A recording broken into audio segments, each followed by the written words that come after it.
If you're experiencing pending transfers on YouTube, it can be frustrating. Follow these simple steps to resolve the issue quickly. Step 1. Check your payment information.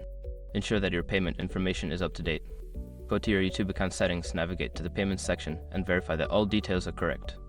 Step 2. Review transfer status. Log into your YouTube account and check the status of your pending transfers.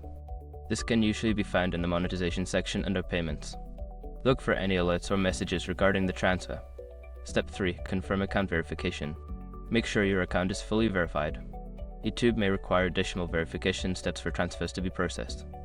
Check your email for any verification requests and complete them as needed. Step 4. Contact YouTube support. If the issue persists, reach out to YouTube support.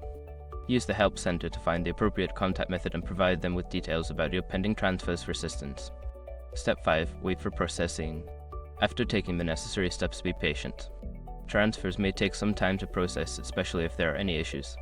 Keep an eye on your account for updates. By following these steps, you should be able to resolve any pending transfers on YouTube effectively. If problems continue, consider checking community forums for additional support.